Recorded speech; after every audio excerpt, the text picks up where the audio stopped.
Swadika, and thank you for joining us for the evening edition of NBT World Brief right here on NBT and NBT World. You're with me, Tra Chirakaosan.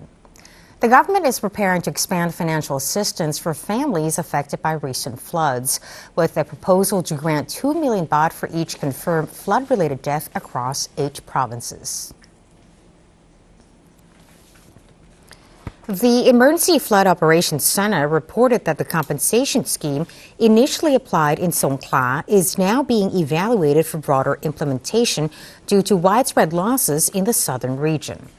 Government spokesperson Siripong Angkasakun confirmed that the payment structure consists of 1 million baht from the central budget and another 1 million baht from the Prime Minister's Office Disaster Relief Fund. Funds allocated for Songkhla have already been transferred, enabling provincial authorities to begin processing eligible claims. The expanded list of provinces includes Nakhon Si Thammarat, Surat Thani, Songkhla, Satun, Pattani, Yala, and Narathiwat. Governors will oversee verification and disbursement to ensure families receive timely support.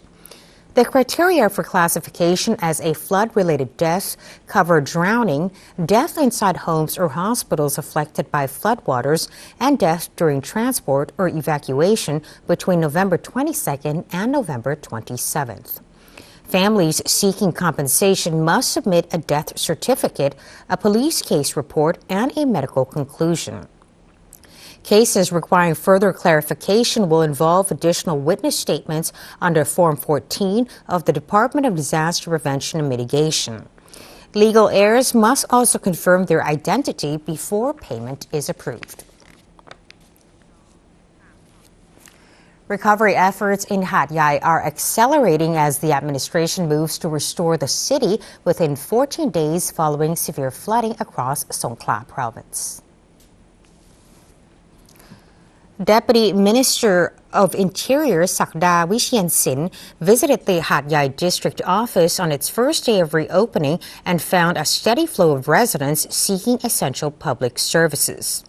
Demand for new ID cards surged after many were lost or damaged during the floods, reflecting ongoing challenges for households trying to rebuild their daily lives. Deputy Minister Sakda later inspected Phet Kasem Road, one of the city's key corridors, to observe the progress of debris removal and street cleaning operations. Teams continued clearing damaged materials and washing away dried mud to restore safe mobility along major routes. Meanwhile, a minister attached to the Prime Minister's office, Supamat Isra Pakdi, and her entourage visited the Southern Flood Relief Center at Wing 56 Hat Yai Air Force Base. The delegation reviewed relief logistics and met with personnel coordinating emergency support for affected communities.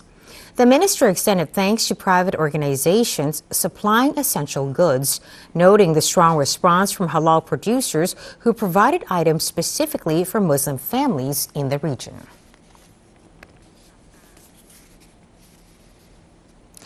The Excise Department is accelerating a major restructuring of Thailand's cigarette tax system as part of the government's The Excise Department is accelerating a major restructuring of Thailand's cigarette tax system as part of the government's Quick Big Win policy.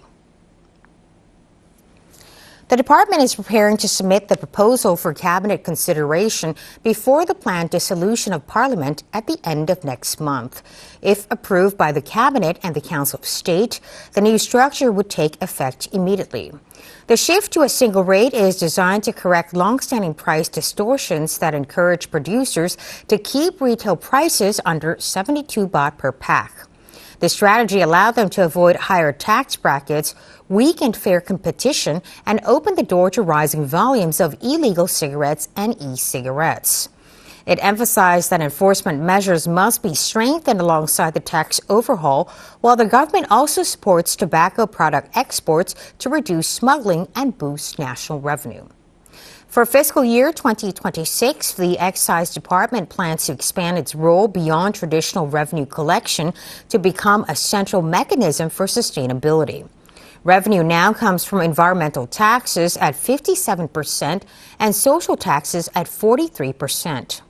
The department will refine existing tax measures by adjusting the fuel tax, supporting electric vehicle adoption, extending the entertainment sector tax incentives, and updating the criteria for local liquor.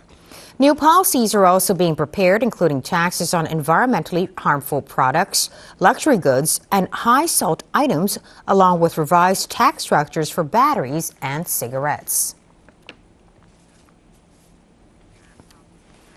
Thailand is intensifying efforts to position its food industry in the rapidly growing Middle Eastern market as Commerce Minister Supajee Suthampan led a delegation to the Thai Food Village Showcase in Riyadh.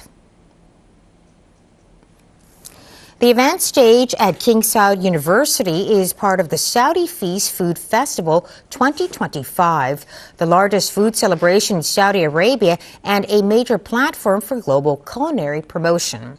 Thailand's role as guest of honor this year allowed the country to secure a prominent exhibition area dedicated to highlighting its diverse food products. The display featured ready-to-eat meats, seasonings, processed foods, and signature dishes such as tom yum goong, pad thai, and mango sticky rice.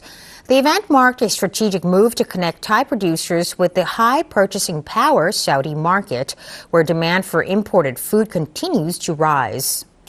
Minister Supajee engaged directly with Thai business operators participating in the festival to gather insights on operational challenges and market opportunities. The Ministry of Commerce aims to strengthen support mechanisms that enable Thai food exporters to expand their reach in Saudi Arabia and maintain long-term competitiveness in the region. The delegation also received a warm welcome from Mayadabar, Chief Executive Officer of the Saudi Culinary Arts Commission, who guided them through exhibition booths before hosting them at the popular Thai Food Village zone. The strong turnout signaled growing enthusiasm for Thai cuisine and underscored the potential for further export growth. Cool seasonal breezes are drawing visitors back to mountaintops across northern Thailand, and Chiang Rai's Doi Tung has become one of the most vibrant destinations as the annual Colors of Doi Tung Festival returns. The event offers an immersive experience that blends natural beauty with distinctive cultural heritage of highland communities. A central highlight is a flower garden crafted with patterns inspired by the intricate hand embroidery of local hill tribes. The garden showcases vivid colors and designs that reflect both the landscape and the heritage of the ethnic groups who have long been part of Doi Tung's identity. This year's concept, the Monster Journey Blooming Inspiration, introduces visitors to characters representing Doi Tung's forest guardians. The theme aims to spark curiosity while encouraging appreciation of the area's ecological legacy. The festival promotes sustainability by reducing plastic usage and adopting environmentally friendly packaging throughout its venues.